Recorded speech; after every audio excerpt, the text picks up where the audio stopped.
Britain and Ireland fought a war in 1919 to 1921 at the end of the First World War, and then the Irish fought a civil war between 1922 and 1923. This produced a small island. It's a small island of barely 5 million people, which is divided with a border where the northern part, Northern Ireland, is part of Great Britain, and the southern part is the Republic of Ireland. Essentially, conflict on this island has been ethno-religious. So you have a division where predominantly the Republic is Catholic, nearly 90% of the population, whereas in Northern Ireland there is an equal division between a Catholic population and a Protestant population. That also obviously dictates people's views of the future of their island. The Catholics in the north largely believe they should be Irish, whereas Protestants in the north believe they should be British. You have a split in soccer, which leads to a Northern Irish team and a Republic of Ireland team. Rugby decides to stay as an all-island team, so it doesn't effectively recognise the border.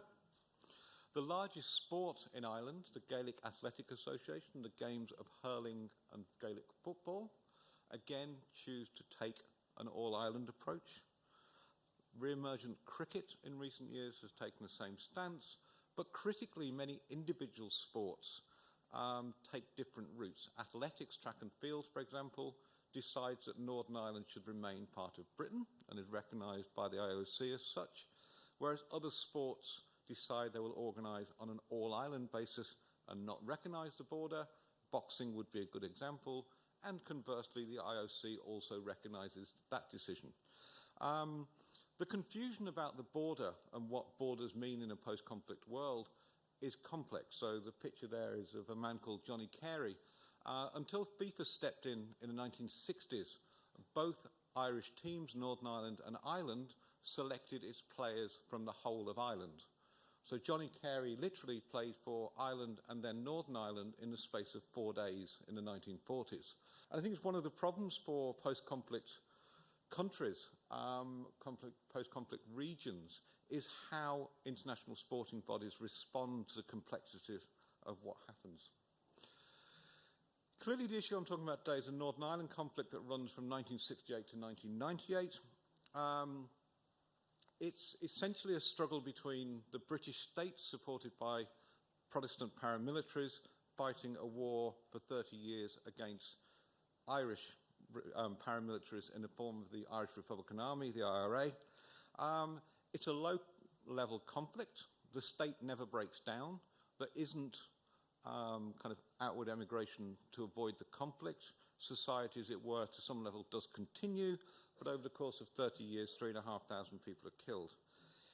It's a conflict that identifies itself in purely religious, ethno-religious terms, which means if you look at the map of Northern Ireland here, the green areas are where there is a high density of Catholics, the orange areas where there is a high density of Protestants, which means society divides itself along ethno-religious lines, which means that Northern Ireland is, as I say, 20 years post-conflict, a very, very divided society.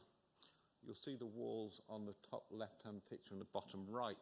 They are literally dropped in between houses to separate the two communities. It's reinforced, Prince Faisal said there, about other issues beyond sport. One of the key ones in Northern Ireland is the debate around education. 96% of all education in Northern Ireland is defined by religion. Catholic children go to Catholic schools, Protestant school children go to Protestant schools. Most Northern Irish children do not meet anybody from the other community until they attend college or enter the workforce at 18. So the geography of the conflict, even in a post-conflict area, reinforces this division all the way along. There is also a perception within sport that sport denotes identity.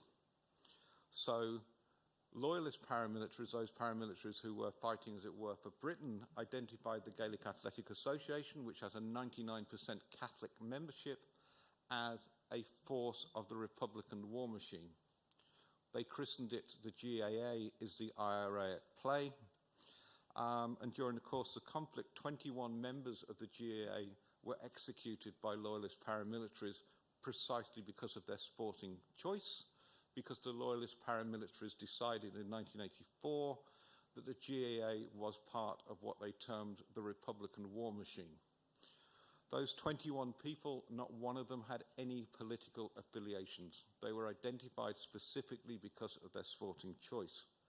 And Northern Ireland is unusual in that sport becomes a target for the conflict, be it, for example, the top left in 1997, the Grand National, a very famous steeplechase race in Britain, was targeted with a bomb threat by the IRA, and many sporting events were targeted for bomb threats, hoaxes, and attack. In 1994, 6 men were gunned to death in a pub while they watched Ireland play a World Cup match in USA 94 versus Italy. They were killed because they were wearing the green shirts of Ireland and cheering for an Irish team that they identified as Catholics. They were killed by Protestant paramilitaries who in their press release the next day said those men were executed for cheering the wrong team. Aidan McAnesphy, bottom left, was a hurler. Hurling's like hockey in the air, if you like. He was walking across a border checkpoint with his hurl strapped to his back. The British Army mistook it for a rifle and shot him 16 times in the head. The bottom right, Sean Brown, 1997, was murdered after he was taken from his GAA club, where at 10 o'clock at night he was volunteering to lock up the premises. He was tortured for 4 hours and again shot 23 times before he died. He had no political affiliations. Nobody on that slide has any political affiliations. They were chosen for execution because their sporting identity told their killers who they were. It also affects elite sport. I doubt whether any of you have heard Wayne McCulloch. Wayne McCulloch came here to Seoul in 1988, and in 1992 as a boxer he won silver in his weight division at the Barcelona Games. As I said before, boxing in 1922 did not recognise the border, which means if you're a boxer in Ireland, irrespective of your own identity, you can only box for the Irish Republic. Wayne McCulloch, as you can see from the right, his neighbourhood is a fiercely loyalist pro-British neighbourhood. As a young man, he just wanted to box. The IOC rules decreed that he had to box for Ireland, not Britain, so off he went. In 1992, when he won his medal, his family gathered to watch the fight in their home. At the end of the fight, 2 of his cousins were walking home. They were picked up by paramilitaries and had their kneecaps blown off. The press release the next day said Wayne McCulloch's cousins were targeted for attack because he fought for the wrong country. These problems happened in 1995 with a riot at Lansdowne Road, brought about by English soccer fans in an age of hooliganism. Their chant as they ripped seats out of the stand and threw them at Irish supporters was "No surrender to the IRA." Again, the idea that sport and what coloured jerseys people wore dictated their political affiliation. And in recent years, the controversy over the Premier League player James McClean, currently at Stoke City. James McClean is from Derry in Northern Ireland. His cousin was killed in Bloody Sunday in 1972 by British troops.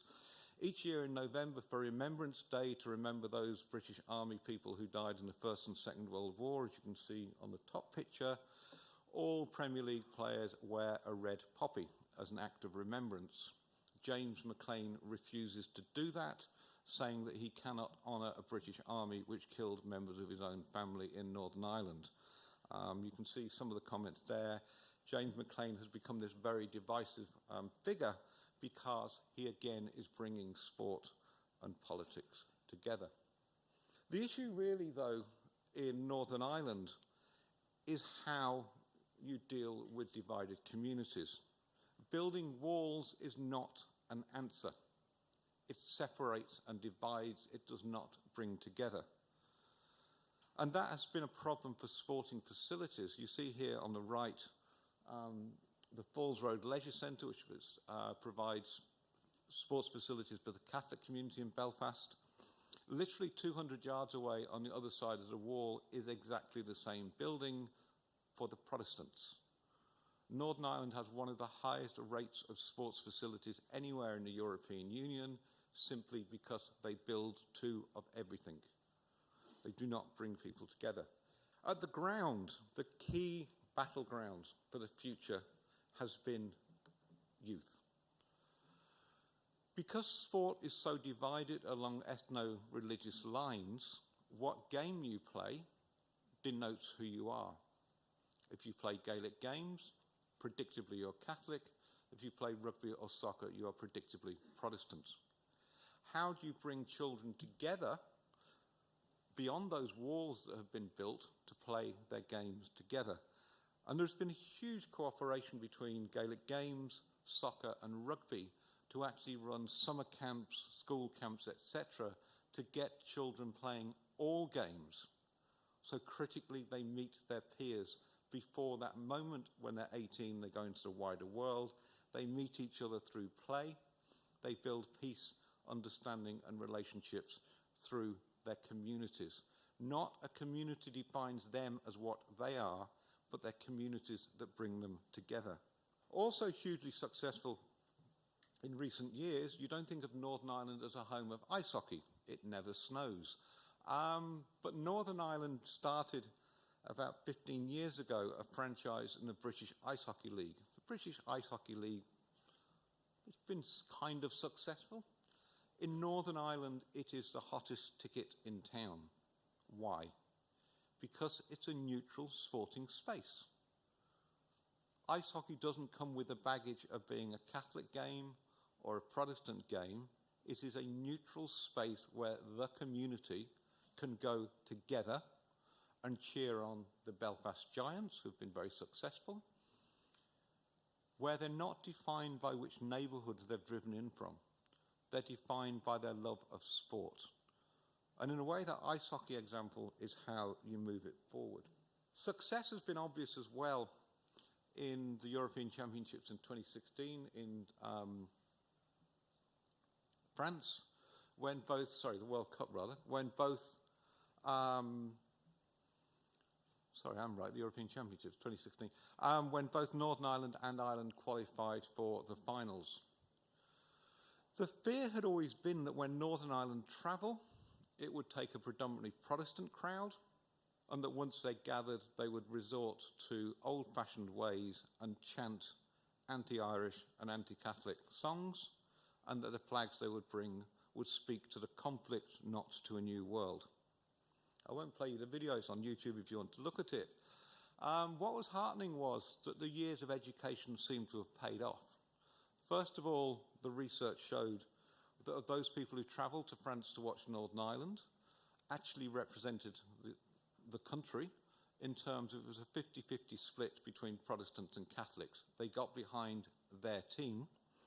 And rather than chanting anti-Irish songs, they took to their hearts and through their voices Neil Diamond's Sweet Caroline. Okay, not my favourite song, maybe not a great song, but to hear 20,000 Northern Irishmen and women and children singing this rather joyful song in a sunlit Paris day showed you how far the Northern Irish peace process had worked through sport, in that they saw their game as celebratory, not as a way of marking territory. It was not a means of marking themselves out as one thing against the other. So to conclude, I want to sort of look at some issues and challenges. I think in a post-conflict situation where an agency, an NGO or a government can go into, if you like, virgin territory and say to divided communities, let's play together, you can build that process.